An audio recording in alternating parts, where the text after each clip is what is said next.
Hello everyone, welcome to all of you. So dear students, here is a recruitment update for you from BPSCL. Okay, BPSCL is a joint venture of SAIL and DVC. We will have a detailed discussion on this one. First of all, ये बता दें आपको what is this BPSCL, Bokaro power supply company limited. ठीक है, now यहाँ एक recruitment आया है. This is a permanent job. ठीक है, विदाउट गेट स्कोर कार्ड आप अप्लाई कर सकते हैं, but we will have a discussion on this one. What is the post? Recruitment for the post of assistant manager boiler operation engineer grade E1 in the scale of rupees 50,000 to 1,60,000 in BPSCL. ठीक है, detail advertisement अगर देखना है तो यहाँ view कर सकते हो. बिकॉज फॉर्म फिलिंग ऑलरेडी चालू है, तो to apply for the post you can click here directly. जब आप क्लिक करेंगे तो it will give you this idea, आपको यहाँ रजिस्ट्रेशन करना होगा.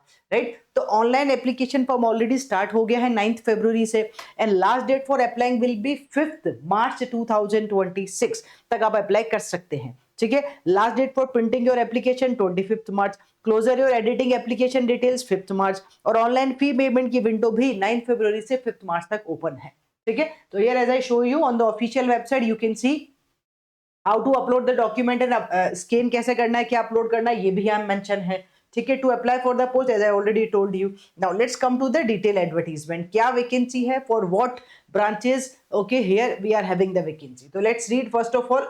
Bokaro Power Supply Company Limited BPSCL is a joint venture of Steel Authority of India and Damodar Valley Corporation. ठीक है, as we know very well. ठीक है, अब यहाँ जो रिक्रूटमेंट आया है ये रहा. So BPSCL invites application from the young, energetic, result oriented, ठीक है, promising talent for the filling up the following post in the executive grade for its plant at the Bokaro Steel City, Jharkhand. ठीक है, assistant manager, number of vacancies 15 है. पे scale अभी बताया 50,000 to 1,60,000. Name of the post assistant manager boiler operation engineer E1. Category wise इन्होंने यहाँ पे mention किया है नंबर ऑफ वैकेंसीज को. ठीक है, यस, रिजर्वेशंस के लिए रूल लिखे हैं, you can check it out this one. Now, first of all, what is the eligibility criteria? Who can apply here? अब सबसे इंपॉर्टेंट बात यहाँ देखिए, assistant manager BOE E1 grade 15 vacancies है, अपर एज लिमिट 30 ईयर है. Who can apply? If you are having BE BTech full time in mechanical, electrical, chemical, power plant, production, instrumentation engineering from government of India या government recognized university with minimum 65% marks, average of all semester for general OBC NCL and EWS category. अगर reserve category से तो 55% marks, and साथ ही साथ boiler operation engineer certificate issued by the central state boiler board. अगर ये दोनों चीजें आपके पास है then you are eligible to apply here. ठीक है, गाइडलाइंस यहाँ लिखी है 5 मार्च से पहले अप्लाई करना है. एज रिलैक्सेशंस है, yes, as I told you already. ठीक है, on successful completion of 1 year probation they shall be placed in the E1 grade in the scale of 60,000 to 1,80,000. ठीक है, तो ये रहेगा आपका प्रोबेशन, 1 year का प्रोबेशन होगा, where you will get all the benefits. ठीक है, now here for mode of selection for the post of assistant manager E1 grade will be required to appear for a CBT.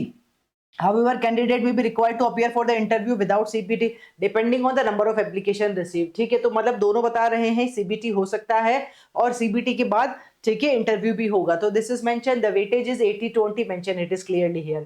Now here minimum qualifying marks in the CBT for the unreserved category student is 50%, और अगर reserve category से हो तो 40% होगा. फिर कुछ medical standards भी होंगे, यहाँ ये मेंशन किया इन्होंने कि आपकी अगर मेल और फीमेल में से हाइट ये होनी चाहिए, वेट ये होना चाहिए और विजुअल्स ये सब होना चाहिए. ठीक है, payment of application fees they mention here already.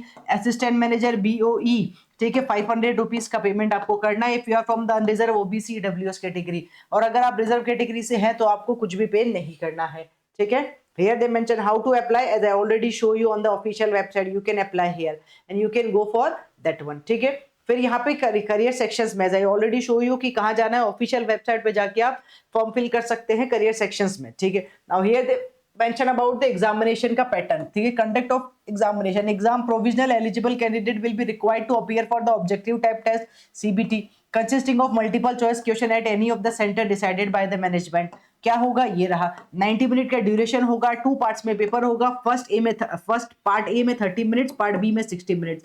Part A में होगा reasoning, quantitative aptitude, general awareness, 10-10-5 मतलब 25 मार्क्स, और यहाँ हो जाएगा प्रोफेशनल नॉलेज मतलब आपका टेक्निकल नॉलेज, ये रहा 50 मार्क्स का. ठीक है। Candidate must be an Indian national, यहाँ लिख ही दिया है इन्होंने क्लियरली, और यहाँ पे पास होने के लिए आपको 50% मार्क्स चाहिए होंगे, as they mention here clearly. ठीक है, और भी डिटेल्स यहाँ मेंशन की गई है, you can check it out this one, this is a permanent job, ये भी इन्होंने लिखा है। इंपॉर्टेंट डेट्स मैंने आपको पहले ही बता दिया, 9 फरवरी से 5 मार्च है। यहाँ कुछ और डिटेल्स भी मेंशन है, you can go for this one की कॉल लेटर अगर मिलता है तो कैसे डाउनलोड करना है, आइडेंटिटी वेरिफिकेशन होगा, all the general instructions they mention here, you can go through with these conditions, और आप वहां पे देख सकते हैं। ठीक है, so this is the official website which I show you, यहाँ जाके आप अप्लाई कर सकते हैं।